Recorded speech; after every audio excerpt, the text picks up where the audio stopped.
सामान्य साथियों, नमो बुद्धाय, जय भीम। हमेशा की भांति एक बार पुनः हम लेकर आ गए हैं डॉक्टर अंबेडकर संदेश। डॉक्टर अंबेडकर संदेश नियमित आपको मिलता है बाबा साहब डॉक्टर अंबेडकर संपूर्ण वाङ्मय। इस समय हम लेकर चल रहे हैं खंड 38। तो खंड 38 में बाबा साहब के द्वारा दिए गए स्पीचेज आप तक लेकर आते हैं। आज का डॉक्टर अंबेडकर संदेश के लिए हम आपसे बारंबार निवेदन करते हैं कि वीडियो को अंत तक वॉच कीजिएगा। बहुत सारे लोग ये प्रश्न करते हैं कि बाबा साहब ने हमारे लिए किया क्या है। खासकर आश्चर्य तब होता है जब हमारे अस्पृश्य समाज के, दलित समाज के, या यूं कहें कि बहुजन समाज के लोग ये प्रश्न करते हैं कि बाबा साहब डॉक्टर भीमराव अंबेडकर ने हमारे लिए किया क्या है।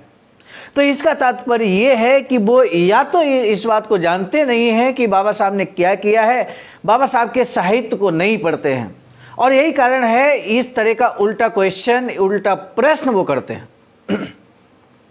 अतार्किक प्रश्न करते हैं वो।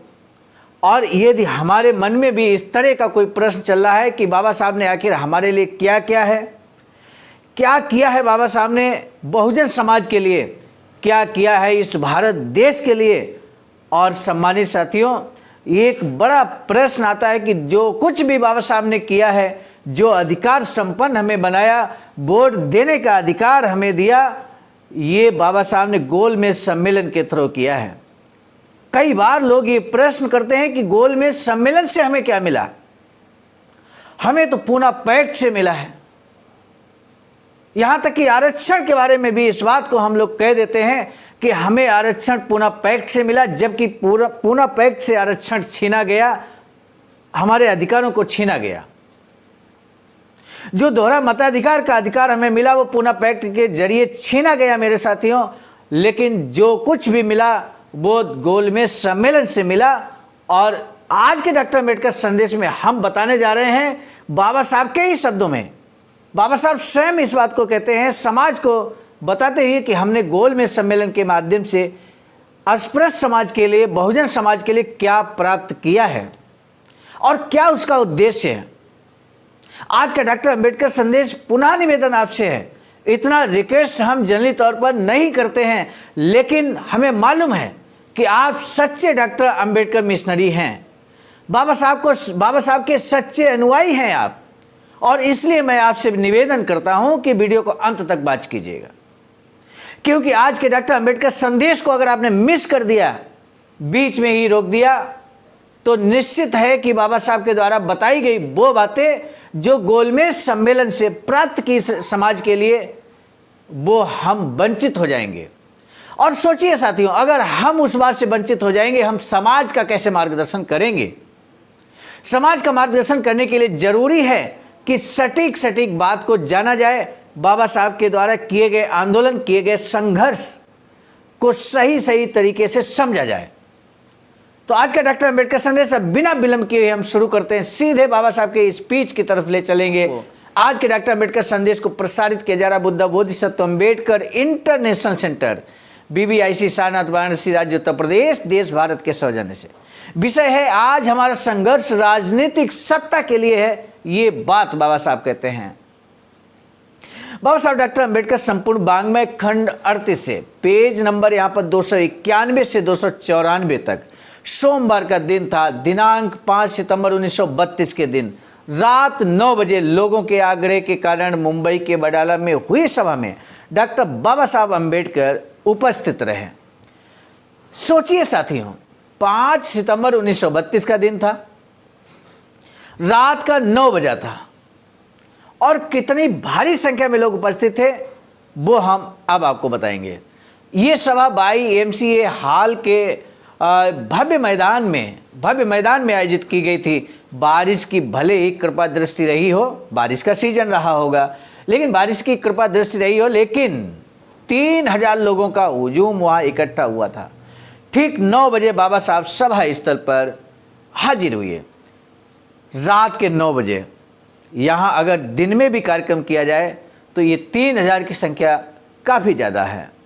फाटक के पास तानाजी बालवीरों ने उन्हें सलामी दी। इस सभा की सारी व्यवस्था वडाला के गेंदाजी गायकवाड़ के स्काउट ने की। बालवीरों का गायन शुरू में ही रखा गया था। उनके गायन के बाद श्री मोगल मारुति गायकवाड़ ने स्थानीय लोगों की तरफ से बाबा साहब से विनती की कि वे 2 शब्द जरूर कहें। बाबा साहब डॉक्टर भीमराव अंबेडकर ने अपने भाषण में कहा, गणेश उत्सव के कार्यक्रम में मुझे भाग लेना है। ये सोचकर कुछ समय तक मुझे थोड़ा सा अटपटा लगा था और मैं गणपति की मूर्ति के बारे में कुछ बोलने वाला था, किंतु मुझे यहाँ कहीं भी गणपति की मूर्ति दिखाई नहीं दी, इसलिए मैं यहाँ अब कुछ बोलूँगा नहीं। इस हिंदू धर्म ने हमारा जितना अकल्याण किया है, अकल्याण दूसरे शब्दों में कह सकते हैं विनाश किया है, उतना नुकसान किसी छूत की बीमारी ने भी नहीं किया है। बाबा साहब का ये बड़ा यहाँ पर बयान है, आप देख सकते हैं। मैं आपसे नहीं कहूँगा कि आप इस हिंदू धर्म से चिपके रहें। अब तक 2000 सालों से हम इस धर्म में रहते आए हैं, जिन्हें हमने खड़ा किया, जिसकी रक्षा करने में हमारी पूरी ज़िंदगी बर्बाद हो गई। उसी हिंदू धर्म में हमारी कितनी जो कीमत है, फूटी कौड़ी जितनी भी नहीं है।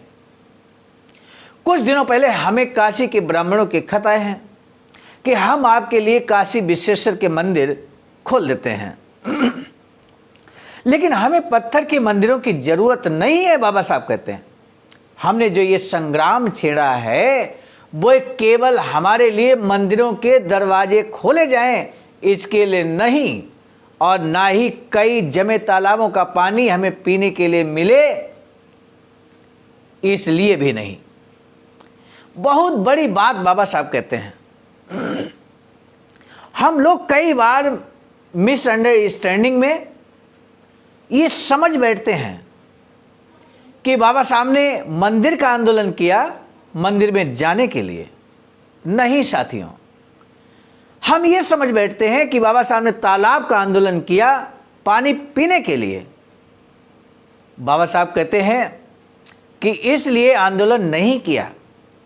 ये बाबा साहब के शब्द हैं।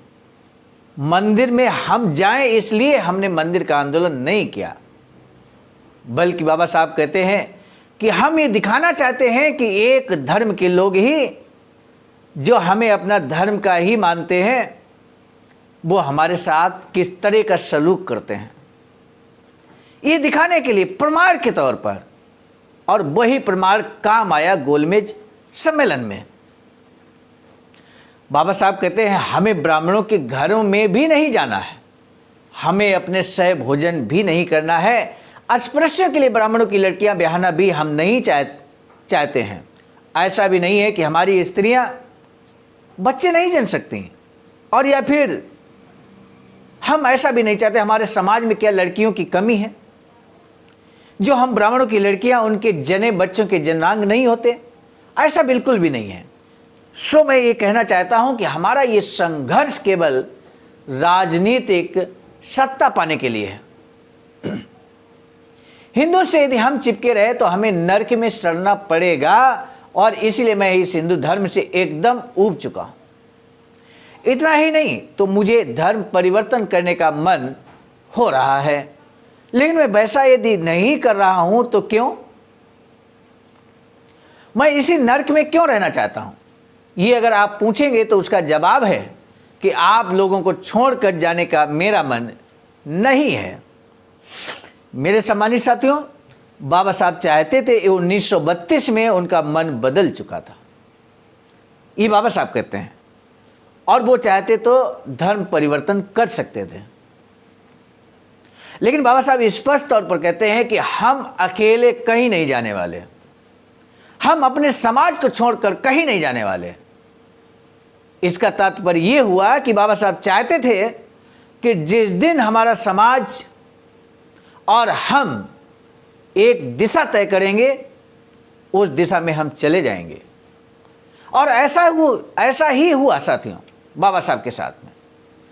जिस दिन बाबा साहब ने पूरा समाज तैयार कर लिया, और वो दिन था 1956, 14 अक्टूबर 1956, अशोका विजय दशमी का दिन, जब बाबा साहब ने लाखों की संख्या में लगभग 10 लाख लोगों के साथ में बौद्ध धर्म की दीक्षा ली थी। और बाबा साहब ने तय कर लिया था कि देखते ही देखते पूरा भारत को हम बौद्धमय बना देंगे। लेकिन हम दुर्योग कहेंगे 14 अक्टूबर 1956 के बाद नवंबर गुजरा और दिसंबर गुजरा। दिसंबर पूरा गुजर नहीं पाया। 6 दिसंबर 1956 को बाबा साहब हमारे बीच नहीं रहे। लेकिन क्या हम सबकी जिम्मेदारी नहीं है कि बाबा साहब के हम अधूरे मिशन को पूरा करें, भारत को बौद्धमय बनाने का? क्या हमारा ये दायित्व नहीं है? और यदि हमारा दायित्व है तो निश्चित रूप से हमें इस बारे में जरूर सोचना चाहिए। बाबा साहब कहते हैं, इतना यकीन है कि चाहे कहीं भी जाऊं मैं अपनी हिम्मत से जी सकता हूं, लेकिन मैं आप लोगों के साथ ही क्यों रहना चाहता हूं? इसकी वजह सिर्फ यही है कि आप लोगों को छोड़कर जाना मुझे रास नहीं आ रहा। साथ ही जो काम मैंने हाथ में लिया है उसे मैं पूरा करना चाहता हूं। मैं आपसे बस इतना ही कहना चाहता हूं कि धर्म के इस चक्कर में आप ना पड़ें। पीछे करीब 2000 सालों तक हिंदुओं ने राज किया, उनके बाद अब पिछले 150 सालों से अंग्रेजों ने राज किया। लेकिन इसके बाद जो स्वराज मिलने वाला है उसमें केवल हिंदू ही राजकाज नहीं चलाएंगे। राज को चलाने का काम अब अस्पृश्य और हिंदुओं की सहमति से चलेगा। हर समाज में कोई ना कोई सामर्थ्य होती है, किसी के पास आर्थिक शक्ति होती है। पारसी समाज को ही देखिए, यहां इस सभा में बैठे ये लोगों से अधिक लोग शायद उस समाज में नहीं होंगे, लेकिन उनके पास आर्थिक सामर्थ्य है। हमारे समाज के लोग उनके यहाँ मजदूरी करते हैं। ब्राह्मण समाज में अगर आर्थिक ताकत नहीं भी हो, क्योंकि सभी ब्राह्मण अमीर तो नहीं होते, लेकिन उनके हाथ में धार्मिक सत्ता है। समाज के हाथ में राजनीतिक सत्ता होना बहुत जरूरी है। ऐसी राजनीतिक सत्ता आपके लिए पाने के लिए मैं गोलमेज सम्मेलन गया था। मेरे उस जाने का फायदा भी आप लोगों को मिला है। मैं उसे संक्षेप में बताता हूँ। गोलमेज सम्मेलन जाकर मैंने अस्पृश्यों के लिए 10 जगह पाई हैं। मेरे खिलाफ जो बोलते हैं वे पूछते हैं कि अंबेडकर ने गोलमेज सम्मेलन में जाकर क्या हासिल किया। लेकिन अगर वही लोग आज अभी यहाँ उपस्थित होते तो मैं उन्हें यकीन दिलाता हूँ कि जो कुछ मैंने कमाया है वह किसी और समाज को मिला नहीं है। किसी मुर्गे के आगे अगर हम मोती का चुग्गा डालें तो उसे उन मोतियों की कीमत कैसे पता चलेगी? ज्वार के एक दाने से भी उस मोती का मूल्य उसे कम ही लगेगा। एग्जाम्पल देते हैं बाबा साहब। ये 10 जगह मिलने से हमारे समाज के हाथों में काफ़ी सत्ता आई है। संक्षेप में बताना हो तो अब जो स्वराज मिलने वाला है उसे अब आपके चुने हुए प्रतिनिधि चलाएंगे। ये स्वराज आपकी सहमति से, आपकी सलाह से चलेगा, आपके मत से ही चलेगा। इसकी पूरी जिम्मेदारी आप पर ही है। अब आपको जो कुछ भी मिला है वह मेरे हिसाब से काफ़ी है। आपके लिए 10 जगह आरक्षित हैं। इसके अलावा अहमदाबाद जैसी जगह जहाँ 2 से 90% मजदूरों की बस्ती है, उनमें से 2 से 3 जगह अस्पृश्यों को मिलेगी। 90 ही मुंबई जैसी जगह जहां अस्पृश्यों की बस्ती है, वहां से भी हम 1-2 सीटें जीत सकते हैं। इसके अलावा नासिक जिला पुणे से पृथक चुनाव क्षेत्र में हम जिन्हें चुनकर लाएंगे वे हमेशा 90% हमारी मुट्ठी में रहेंगे। मुंबई काउंसिल में कुल 200 जगह, उनमें 97 हिंदुओं के लिए हैं, 63 मुसलमानों के लिए और 10 अस्पृश्यों के लिए हैं। इसीलिए किसी एक पार्टी को ज़्यादा सत्ता मिलना असंभव है, क्योंकि काउंसिल में जो भी कामकाज चलेगा वह बहुमत से चलेगा। किसी भी पक्ष के बहुमत के लिए उसकी तरफ कम से कम 115 वोट होना जरूरी है। इसीलिए केवल हिंदुओं के 97 लोग बहुमत नहीं खड़ा कर सकते। उसी तरह मुसलमान 63 मतों के सहारे राज सत्ता नहीं चला सकते। बहुमत के लिए उन दोनों को अस्पृश्यों के मत मिलना जरूरी है। इस तरह अपने हाथ में बहुत बड़ी सत्ता मिली है, क्योंकि हम जिस तरफ अपने मत देंगे उस तरफ का पलड़ा भारी हो जाएगा और विरोधी पलड़ा ऊपर ही लटकता रह जाएगा। इतनी सत्ता हमारे हाथ आई है, लेकिन एक भयानक आशंका ने मुझे घेरा है। वो आशंका क्या है ये देखिए। वह ये कि हम आप में मतदान करने की अकल कितनी है। हर डॉक्टर अंबेडकर संदेश को वर्तमान परिदृश्य में भी देखना बेहद जरूरी है। समाज को जन जागरण करने के लिए ये जरूरी है कि हम उस समय की परिस्थितियां और वर्तमान परिस्थितियों में तालमेल बिठाने की कोशिश करें, समझने की कोशिश करें कि हमें कितना सुधार आया या और हमने गिरावट दर्ज की है। आज आपको जो 10 जगह मिली है उन जगहों पर अपने जो लोग लाएंगे जाएंगे वे जो भी काम चाहें कर सकेंगे, वे पूरी मुंबई को घुमा सकते हैं, लेकिन उन जगहों का सही इस्तेमाल होना चाहिए।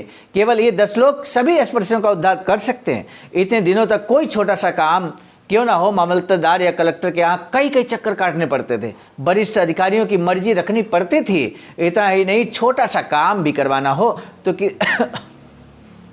तो किसी 7 रुपल्ली कमाने वाले मामूली सिपाही को भी मुझ जैसे आदमी को हवलदार साहब कहना पड़ता है, पुकारना पड़ता है। लेकिन इसके बाद हमें कहीं ऐसा नहीं करना पड़ेगा।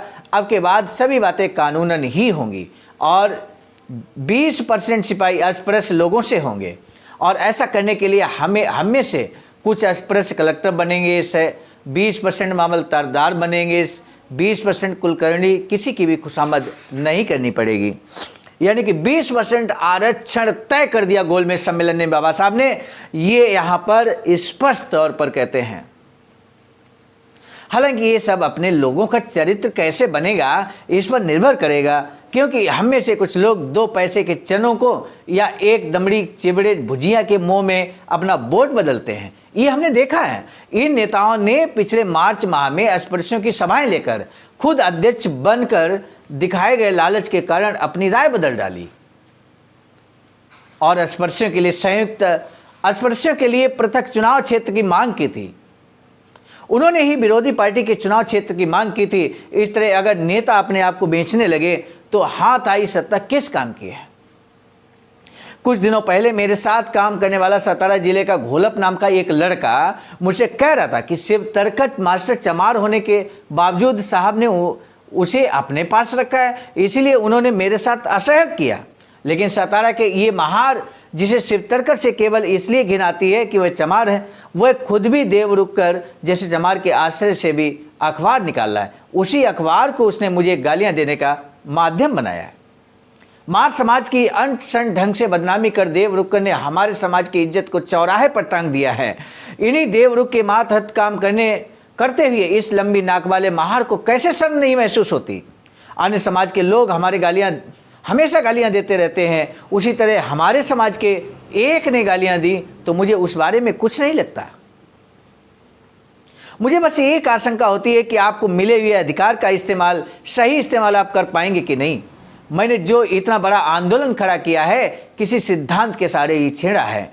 अपने नेताओं की ऐसी ढुलमुल नीति देख मुझे बहुत अफसोस होता है। मैं आपसे सिर्फ यही विनती करना चाहता हूं कि आप स्वाभिमानी बने, अपने सही नेता को चुने, उसके बताए अनुसार कार्य करें। सामान्य साथियों, क्या बाबा साहब के इस संदेश को वर्तमान में हम लागू नहीं कर सकते? क्या हम सही नेता चुनना नहीं चाहते? क्या हम स्वाभिमानी बनना नहीं चाहते? अपना वोट बेचकर हम स्वाभिमान बेचते हैं, और फिर अगर हम कहते हैं कि हम बाबा साहब के अनुयायी हैं, तो मुझे लगता है ये बहुत बड़ी गद्दारी है बाबा साहब के डॉक्टर अंबेडकर मिशन के साथ में। इसलिए हमें अपने स्थान पर अडिग रहते हुए, बहुजन समाज को यूनाइट करते हुए राजनीतिक सत्ता हासिल करनी होगी। ये बाबा साहब का संदेश है आज के डॉक्टर अंबेडकर संदेश के माध्यम से। बेकार में अपने वोट ना बेचें, वरना कोई भी आकर 1-2 रुपए देकर वह आपके वोट मताधिकार खरीद लेगा। चुनावों के बारे में आपको कई सहूलतें मिली हैं, इतनी सहूलतें अन्य किसी समाज को नहीं दी गई हैं। अन्य समाज के लोगों को वोट देने का अधिकार प्राप्त होने के लिए कम से कम मराठी 4वीं कक्षा तक की शिक्षा होना अनिवार्य है, लेकिन आपकी ऐसी स्थिति नहीं है। आपको बस अपने हस्ताक्षर करना आना चाहिए। आपको बस राम पांड्या या जो भी आपका नाम हो उस नाम से अपने हस्ताक्षर करना आया तो फिर आपको वोट देने का अधिकार प्राप्त हुआ। ये सहूलियत अन्य किसी समाज को नहीं मिली है साथियों। तो आप समझ गए होंगे कि वोट देने का पावर, वोट देने की शक्ति बाबा साहब ने हासिल की। आज जो हमें वोट देने का अधिकार है वो बाबा साहब ने गोलमेज सम्मेलन से दिलाया। गोलमेज सम्मेलन से अधिकार मिला हमें, अस्पृश्य समाज को, बहुजन समाज को वोट देने का अधिकार मिला। और इस अधिकार का मेरे साथियों बहुत जागरूक होकर हमें उपयोग करना चाहिए। ऐसा उपयोग जिससे राजनीतिक सत्ता आपकी स्वयं की स्थापित हो। ये सहूलियत अन्य किसी समाज को नहीं मिली है, केवल अस्पृश्य समाज को ही दी गई है। इसीलिए कहता हूं कि आप में से हर किसी को रात के स्कूल में, नाइट स्कूल में जाकर हस्ताक्षर करने जितनी सही शिक्षा लेना जरूरी है। ऐसा करने से आपके नाम वोटर लिस्ट में दर्ज हो जाएंगे। प्रश्न है बहुत इंपॉर्टेंट। 5 सितंबर 1932 को जो बाबा साहब स्पीच देते हैं, 5 सितंबर 1932 को ये स्पीच में बाबा साहब ने किस सत्ता को हासिल करने की बात कही है? विकल्प है राजनीतिक सत्ता, धार्मिक सत्ता या सामाजिक सत्ता। 3 विकल्प आपके सामने हैं। 5 सितंबर 1932 को बाबा साहब ने किस प्रकार की सत्ता हासिल करने पर बल दिया है? राजनीतिक सत्ता, धार्मिक सत्ता या फिर सामाजिक सत्ता? आज के डॉक्टर अंबेडकर संदेश के आधार पर इस प्रश्न का जवाब आपको कमेंट बॉक्स में लिखना है। उन सभी साथियों को जो अंत तक वीडियो वॉच करते हैं और कमेंट करते हैं, उन सभी को होने वाले मंडलीय सेमिनार जो अखिल भारतीय अनुसूचित जाति जनजाति कर्मचारी कल्याण एसोसिएशन के द्वारा, आवाज का के द्वारा किए जा रहे हैं, लगातार किए जा रहे हैं। मंडलीय सेमिनार या जो भी सेमिनार नियरेस्ट आपके होगा, वहां पर यदि आप अपनी गरिमामय उपस्थिति देते हैं तो आपका निश्चित रूप से जोरदार सम्मान किया जाएगा। आज का डॉक्टर अंबेडकर संदेश कैसा लगा जरूर बताइए। साथ ही साथ चूंकि आपने वीडियो को अंत तक वॉच किया है, आपने बाबा साहब के मैसेज को समझा है, डॉक्टर अंबेडकर मिशन को समझा है, इसलिए आपसे अनुरोध है, निवेदन है आपसे कि इस डॉक्टर अंबेडकर संदेश को आपके पास जितने भी व्हाट्सएप नंबर हैं बहुजन समाज के लोगों के, उन सभी को डॉक्टर अंबेडकर संदेश जरूर प्रेषित कीजिएगा, व्हाट्सएप कीजिएगा, ताकि ये संदेश, बड़ा संदेश बाबा साहब का जन जन तक पहुंचे। और ये हमारा आपका नैतिक कर्तव्य भी है साथियों। आज का डॉक्टर अंबेडकर संदेश समाप्त करने से पहले हम आपको बता दें, बाबा साहब की एक अधूरी इच्छा वैचारिकी सेंटर बनाने की थी, और ऐसा ही वैचारिकी सेंटर एक अखिल भारतीय अनुसूचित जाति जनजाति कर्मचारी कल्याण एसोसिएशन के द्वारा सारनाथ वाराणसी में निर्माणाधीन है। इस तरह का प्रतिकृति जो आपके सामने है, ये निर्माणाधीन है। इसमें आपके अमूल्य योगदान की आवश्यकता है। आप भी अपना अमूल्य योगदान करेंगे। इस हेतु SBI account number IFC code screen पर प्रदर्शित है। बहुजन बोधि समाज संघर्ष समिति जो कि आबाजका की अनुषांगिक संस्था है, संगठन है, इसी के नाम से अकाउंट है। आप जरूर धमदान करें ताकि हमारा ये वैचारिकी सेंटर बाबा साहब की इच्छा के अनुरूप बनकर तैयार हो, और आने वाले समय में हम सब बुद्धिजीवी लोग यहाँ पर एकत्र होंगे। एकत्र होकर ये जो बाबा साहब आज के डॉक्टर अंबेडकर संदेश में जो संदेश दिए हैं, उस संदेश को हम जन जन तक पहुँचाने का कार्य करेंगे और ऐसी रणनीति बनाकर समाज का उद्धार करने का कार्य करेंगे। यही आज के डॉक्टर अंबेडकर संदेश का बड़ा संदेश निकल कर आया। अब हम आपको बता दें, आज का डॉक्टर अंबेडकर संदेश हम लेकर आए थे मिशन नायक बुद्ध मित्र मुसाफिर सर राष्ट्रीय महासचिव आबाजका नई दिल्ली की प्रेरणा में, और साथ ही साथ संकलनकर्ता के रूप में परम आदरणीय विजय कुमार बौद्ध जी, प्रांतीय कोषाध्यक्ष आबाजका बिहार। पुनः मिलेंगे नए डॉक्टर अंबेडकर संदेश के साथ। आज के डॉक्टर अंबेडकर संदेश के प्रस्तुतकर्ता के रूप में मैं स्वयं सर्वजीत आर्य, राष्ट्रीय कोषाध्यक्ष आबाजका, आपसे पुनः निवेदन करता हूं कि इस वीडियो को जन जन तक पहुंचाए ताकि आम जनमानस जागरूक हो सके। यही डॉक्टर अंबेडकर संदेश का उद्देश्य भी है, और इस उद्देश्य को पूरा करने की जिम्मेदारी हमारी, आपकी, समाज के हर व्यक्ति की है। अब पुनः मिलेंगे नए डॉक्टर अंबेडकर संदेश में। अब दीजिए इजाज़त, आप सभी का सादर नमो बुद्धाय, जय भीम।